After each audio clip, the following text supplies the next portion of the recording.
Hello everyone, good morning. It is, or afternoon whenever you're watching this. It's Tuesday and it's May 12th, 2020.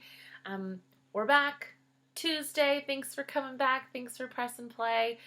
We got Tool Tuesday today. So yeah, let's get into it. Let's go ahead and take out our breathing tool. We're going to start our day off the same as we do every day. We're going to take 3 big deep breaths together and we're going to say the tagline in our head. What is it? I calm myself and check in. Good job, guys. Okay, let's go ahead and take 3 deep breaths together.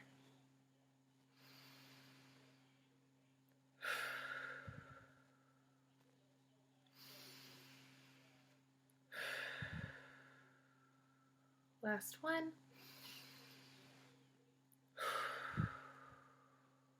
Good job. Before I get into feelings, did any of you guys make the bottles?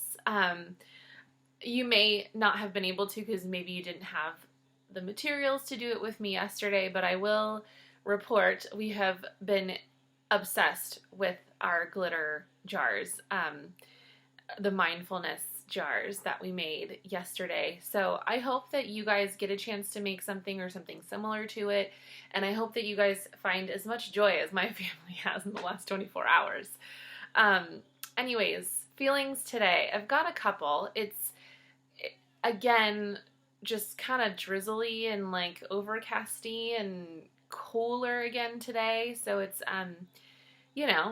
it's, I'm a person who, when the sun is out, I am just as shiny as the sun. And when the sun is away, I sometimes like find it a little bit harder to be in the green zone and not be so tired.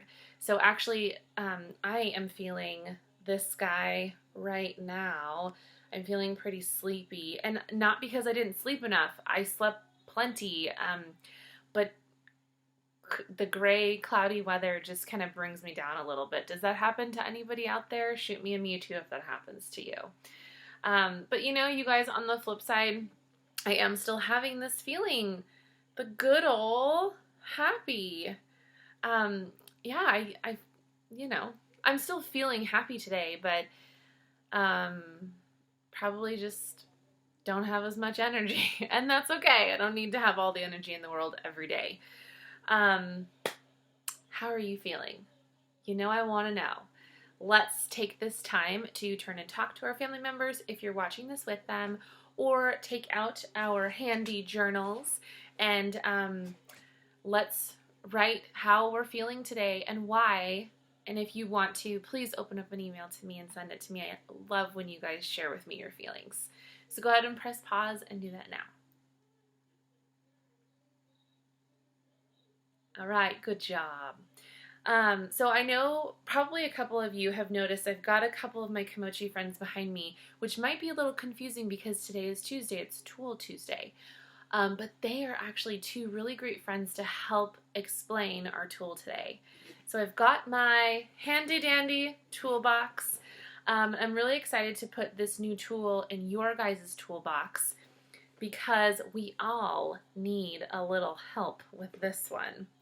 And actually, it's a really interesting tool to go over right now, especially. It is the personal space tool that has so many meanings to it.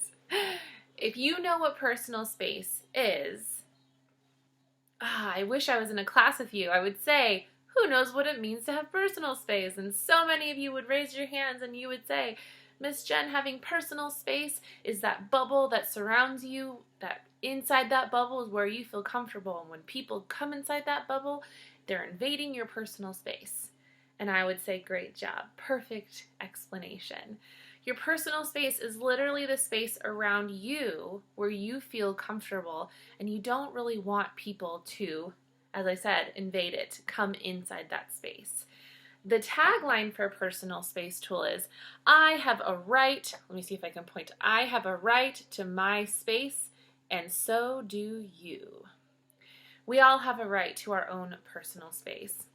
And in fact, we have a right to have our own personal space, and we also have a responsibility to give people their personal space, to be mindful of what a person's personal space is and how it differs from yours. And the actual tool for the personal space tool is actually a ball of yarn. I don't really weirdly don't have any yarn on me right now. I used to have a huge bag of yarn and I couldn't find it. But I do have some string, and you can use string, you could use yarn, you can use ribbon, it doesn't matter. But the personal space tool is something like this, because we're going to actually, well, I'm going to ask you guys to actually make your own personal space bubble with this tool. But let me go ahead and show you guys the hand gesture for it first. I really do like the hand gesture for the personal space tool because I think it is the perfect nonverbal communication that we can use to tell someone if they're in our personal space or if we would like more. And when I say nonverbal, I mean that it's a way to tell somebody what you're feeling or what you need without having to use your voice. It's not verbal, it's nonverbal. So this is the hand gesture. You put your hands up with your palms facing the person, and you just calmly move your hands back and forth. That's the personal space. You can add on there, oh, can I please have some more space? This is not using the tool correctly. When you do that, your body tenses up, and maybe you're, like, I don't know if you guys noticed, but my face changed, and that's sending a different message, right? Some people might even think you're just saying, stop, stop, stop. Personal space tool is, your elbows are down and relaxed, your hands are up, and you are calmly asking for more personal space. Isn't that a good one? I really like that one. So let's talk about personal space. So I sort of mentioned that personal space is sort of like a bubble or like a circle that surrounds you. And in that space, that's where you feel the most comfortable. And you don't really want people to come in that space. I often, when I'm out at recess, if I find that a couple of people are arguing or they're feeling like people are in their personal space, I'll tell them to go grab a hula hoop, stand in the middle of the hula hoop.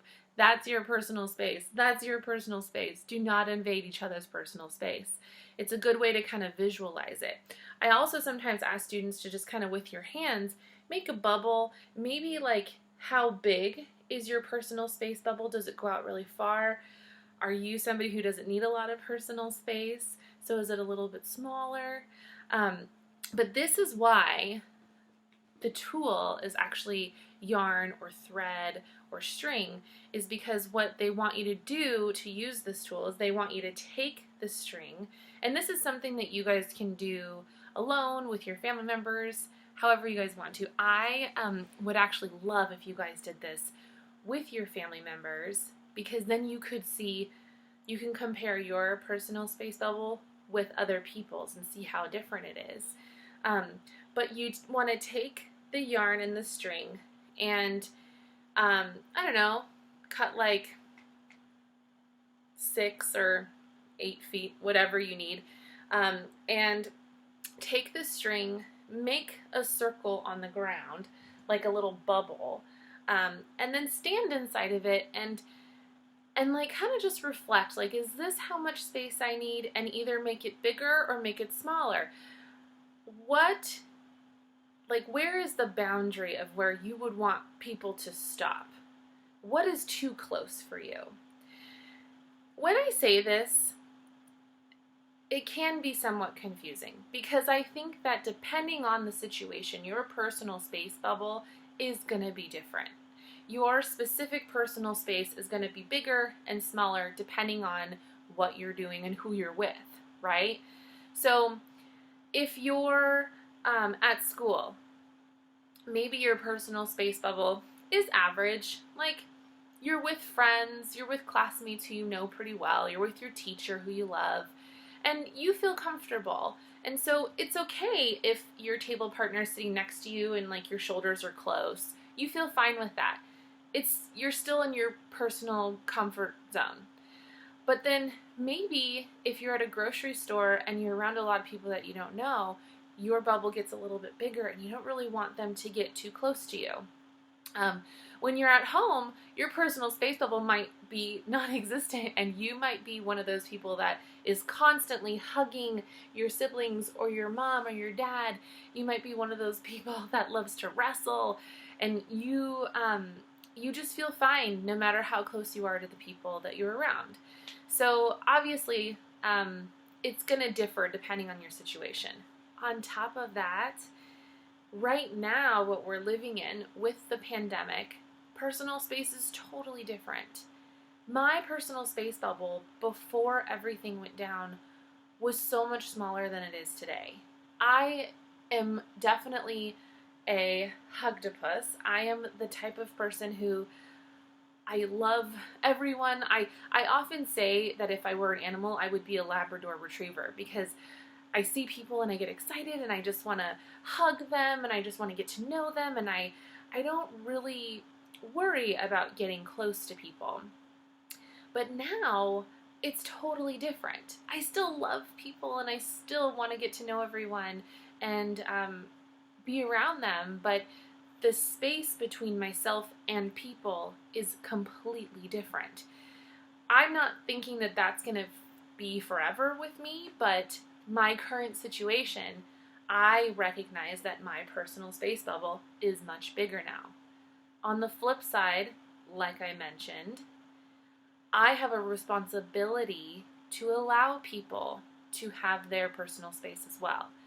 So I also notice that now, more than ever, people have gigantic personal space bubbles, and I am being extra respectful of that more than I ever have been. Is anybody else feeling the same way? I bet so many of us are recognizing the importance of personal space now more than ever. However, even in your homes, where you feel completely comfortable and maybe your personal space bubble is smaller than anywhere else, you still have moments when people invade your space and you want it to stop. And a really good thing to do is just say in your head, maybe the tagline if you can, I have a right to my personal space, and so do you. Tell yourself, I have a right to tell someone, oh, can I have a little space? It's really great, actually, that we learned the using our words tool last week, because it's a really great tool to use along with personal space. Because it's very easy, especially when our siblings get into our personal space, it's very easy to want to shove them off and say, get off. It's really easy to yell at them and say, stop it. Yeah, you're telling them you want space, but it's not in the right way and it's not with the right words. So you want to remember, using your words is using them in a helpful way.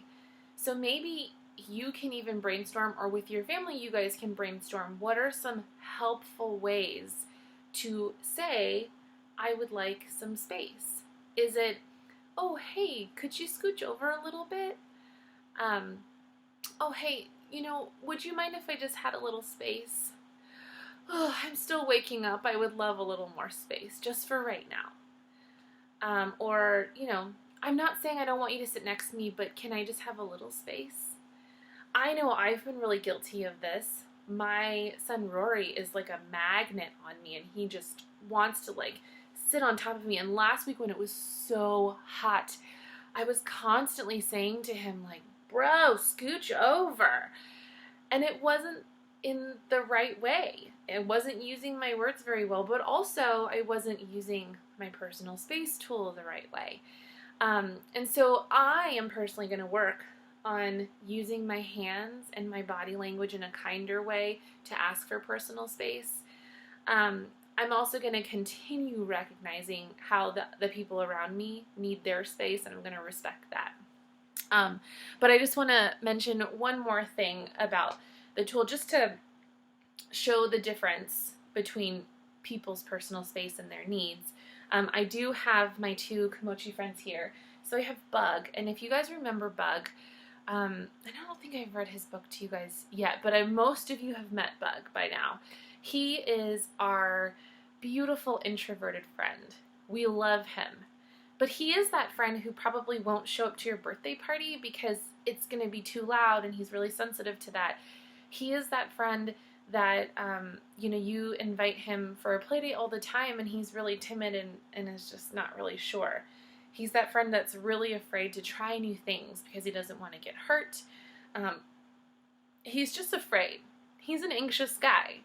And so because of that, actually, his personal space bubble is huge. It's a lot bigger. It's something, sometimes he will actually not want anybody to be anywhere near him. Sometimes he'll go shut himself in his room because he's having one of those days where he just needs tons of personal space. That is okay. Some of us grow up with families where hugging and kissing and affection all day, every day is a thing. You're all about being really close. You cuddle at night. Some of us have families like that. Some of us have families with a little more distance. We mainly use our words to communicate our love. We mainly are a calm and reserved, boundaried family. That's beautiful too. There is nothing wrong with whichever family you come from, but this is why it's important to recognize that not everybody's personal space is going to be the same as yours, and that is okay. Bug, he has the right to need more personal space than me. He has the right to need more personal space than Hugtopus. Speaking of Hugtopus, we all know this guy. You know what? Actually, maybe we'll read about Hugtopus tomorrow. Maybe we'll read his book. It's actually we'll go over Hugtopus tomorrow. But in a nutshell, Hugtopus is our yellow zone silly friend who's a lot like Miss Jen, loves everyone, wants to hug all the time, thus his name Hugtopus. And his personal space bubble is like non-existent. He wants to be around everybody all the time. He's constantly globbing onto people. He has like no control over his body. And he's bumping into everybody. So his personal space bubble, totally different than Bug's. They grew up very differently, and that is okay, and that is beautiful, and they both have a right to their need for personal space. But they also both have a responsibility to recognize the difference in each other's personal space. And this is hard to do. Have I said enough about this? Do you guys get and understand personal space? I would love for you guys to try this. If you can, with at least one family member, grab some string, grab some yarn, grab something that can help you measure out your personal space bubble and compare it to somebody else's personal space. You could even Zoom a few friends and you can all make your personal space bubbles together and show them to each other. Like I mentioned before though, there are going to be situations where your bubble is smaller than others. You might have a smaller personal space bubble with your family, a little bit bigger with friends, but still pretty close, and like probably a little bit bigger for strangers, right? So something that you guys can do in your journals if you want to is kind of establish what are like your levels of comfort. What are your levels of personal space? I made 3 levels in my journal. I call them my personal space bubbles. Oh, I need to add an S to the end. And in my center, I just have like parents. If I'm hugging someone, my personal space is a little bit smaller. When I'm with my doctor, I feel really comfortable with my doctor and I feel fine with them being in my personal space. But then in the circle, in the middle, the next level, I put like if I'm talking to someone, I don't really want that person like right up in my face, right? I want a little more personal space. so that when I'm talking to them, I can see them, I have space to like move around, and I don't feel uncomfortable. So my level when I'm talking to someone is different than like when I'm hugging someone, or when I'm just like cuddling with someone, or when I'm just standing next to my family. I also put like my coworkers or like my neighbors. I might have a little more space between me and my neighbors than I would with my family or my really close friends. And then in the last circle is like kind of like your furthest comfort zone. So I put like, strangers or people who might be in the red zone. I really want to have quite a bit of distance. Or when I'm in the red zone, I want to distance myself from people. Or like, unfortunately, the situation that we're in when people are sick. That's something that we're all thinking about right now. And we're all kind of assuming that everyone is sick, and that's why our personal space bubble is so much bigger than it normally would be. Okay, so much was discussed today, all about our personal space and how we all have a right to our own space, and so do you. I have a right to my space, and so do you. I really like this tool because I think it applies to so much that we're going through right now. But I also think that it helps prevent and resolve lots of conflicts, especially with our siblings. Like I said, when our siblings are snatching things from us or they're getting in our personal space, we want to like yell, or we want to push, or we want to say stop. But we could just say, oh, hey, can I just have a little more space? Hey, can you please not do that? So I want to encourage you guys to make your personal space bubbles. And I also want to encourage you guys to maybe like identify the different levels of personal space that you might need depending on whatever situation you're in. And something I really want you to keep in mind is the idea that everybody has a different level of personal space, and how that is okay. So many times I hear, oh, well, that person is just shy. Or, oh, they're just afraid all the time. It's just who they are. They're just an introvert, and it's okay to be an introvert. Oh, that person is so crazy. That person's got way too much energy. No, they're just an extrovert, and they love being around people. And so, yeah, they're a little bit more on your face. Nobody is right and nobody is wrong. Everybody's exactly who they should be. And it's just really important for us to reflect on how we all have different levels of need and levels of want, and that it is okay no matter what yours is. Okay, work on your personal space tool. We're going to work on it some more tomorrow. I actually think Hugtopus is the perfect person to work on it with, so we'll do Hugtopus tomorrow. I hope you guys have a beautiful Tuesday, even though it's kind of cold outside. Make it beautiful somehow. Do your best to stay happy. I hope you guys stay healthy, and I will see you guys tomorrow for Work On It Wednesday. Thanks, guys. Bye.